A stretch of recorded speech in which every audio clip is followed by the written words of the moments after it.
Hello, today is April 5th, 2023. I'm Sara Crifasi, and this is Staying Connected. Text messaging is a ubiquitous form of communication and an increasingly common way for consumers to connect to businesses and for businesses to connect with their customers. Its popularity, ease of use, and attention-grabbing alerts mean that most consumers immediately read nearly all text that they receive. But all of the benefits of texting have unfortunately made it a prime target for scammers, leading to invasions of consumer privacy, as well as fraud and identity theft. So recently, the Federal Communications Commission decided to address the growing problem of illegal and scam robotext. On today's podcast, I'm joined by Andrew Brown, managing partner of LB3 and the chairman of TC2, to talk about the latest plague of spammers hijacking text messages and to go over what enterprise customers should know to make sure that they aren't victimized by illegal text messaging. Andrew, thanks for joining today. Thank you, Sarah. Very glad to be here. So what's going on with illegal text messaging and why should enterprise customers care?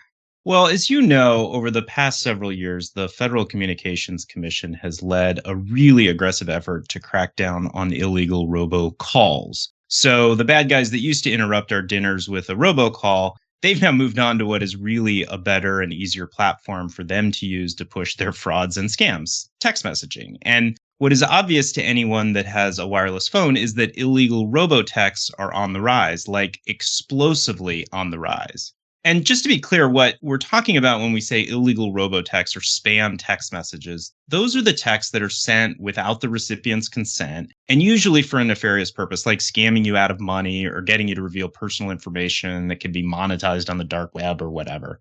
So the move to SMS or texting is not really a big surprise because texting is ripe for fraud for two basic reasons. First, it's really easy to spoof the caller ID on a text message. So the person receiving the text can easily be led to believe it's coming from someone that is legitimate. And second, consumers are generally more willing to interact with unknown numbers via text. There's just way less hesitation than when you get a phone call from a number you don't know, which most people just ignore these days. Yeah, we definitely see that many spam texts either claim to come from legitimate businesses or even include links to phishing websites that are sometimes so well designed that they're nearly identical to valid websites, and in some cases, probably some of our clients' websites. And those then invite victims to input personal or financial information.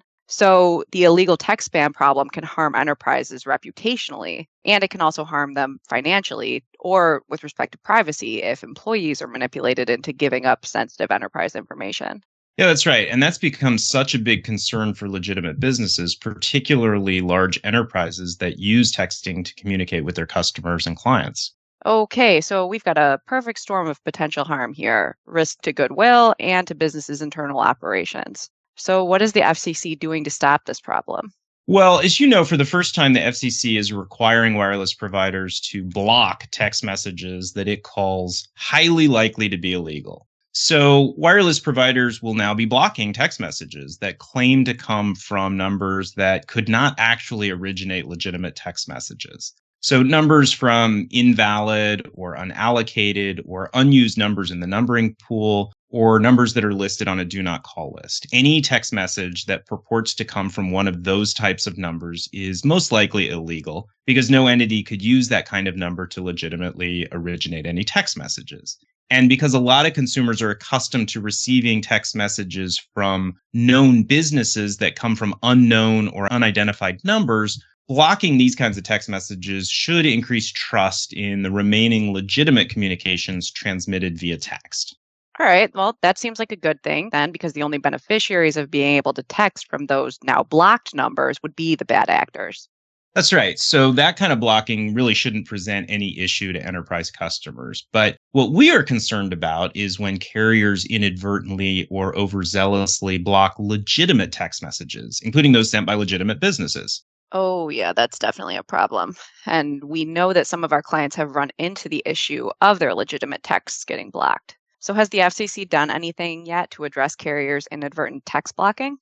Unfortunately, not much. They have taken very small, very cautious steps here, starting with the requirement that wireless providers establish a point of contact on their websites for legitimate text senders to communicate with if they believe that their legitimate texts are being blocked. And, it's pretty basic stuff. That point of contact might be with the wireless provider, or it might be with their messaging aggregator partner or their blocking partner. So the problem here is that legitimate texters might still be given the runaround when it comes to getting their legitimate text traffic unblocked.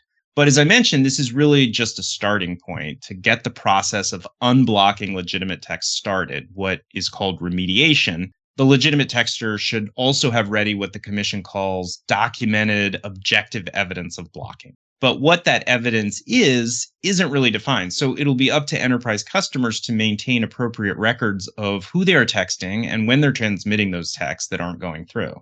And of course, one of the biggest issues that you and I have come across with our clients is how a legitimate texter even knows if or when their text message is Mm. blocked. It's like you're trying to prove something isn't happening. And the FCC kind of dodged that by not adopting a requirement for wireless providers to clearly notify texters when they block their texts.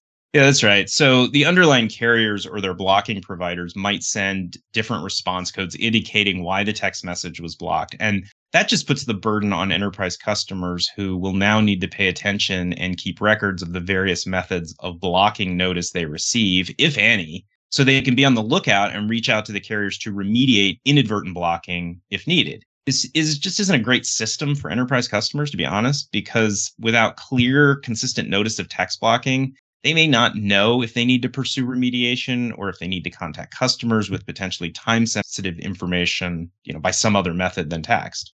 And we should also point out that the actual remediation process itself is a bit of a mystery because it's not something mandated by the FCC and it could vary from wireless provider to wireless provider.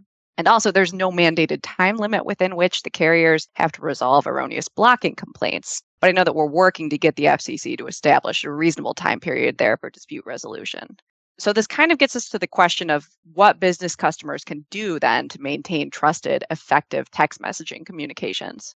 Yeah, we've coalesced around a few best practices here that are still evolving because this whole situation is evolving pretty quickly. But as a starting point, businesses should always get customers' consent to be texted. And from there, they should clearly communicate to customers through multiple methods. For example, at the point of sale, through email, on their website or app, if that enterprise will or will not ever be communicating by text message. So if a business never plans to text its customers, it should make that clear so that customers do not disclose potentially sensitive information to a scammer that might be claiming to be from that business. And what about the businesses that do text their customers? Yeah, so if a business does plan to contact customers via text, it should inform customers as to when or under what circumstances it will text customers and the types of information the enterprise will be sending and requesting. For example, a verification code, or whether they'll be sending account related information or just marketing material and links. They should also communicate the types of information the business will never transmit or request over text, and accordingly, the types of information that should never be shared by the customer over text. Also include the frequency of communications consumers should expect via text, how a consumer can opt in or out of text communications, how a customer can report suspicious or potentially fraudulent text messages to the business, the FCC, or their wireless provider, and lastly, actions that a customer can take if it believes that it may have responded to a fraudulent text message and actually disclosed sensitive information. Thanks a lot, Andrew. So there's definitely a lot going on here, and businesses are going to have to really understand this issue and the things that they can do to outsmart the texting scammers. If you would like to find out more about any texting regulation or other regulatory issues that affect enterprise customers, you can reach out to Andrew directly. He and I represent an interesting group of business customers of ICT services that work on policy issues like these before the FCC. It's called the Ad Hoc Telecom Users Committee, and we would be happy to discuss how your company might fit in if you're interested. And if you have any text message specific questions, or you'd like to discuss other ICT needs with Andrew or me or any of our LB3 and TC2 colleagues, don't hesitate to give any one of us a call or shoot us an email. You can also stay current by subscribing to Staying Connected, checking out our websites, and following us on LinkedIn.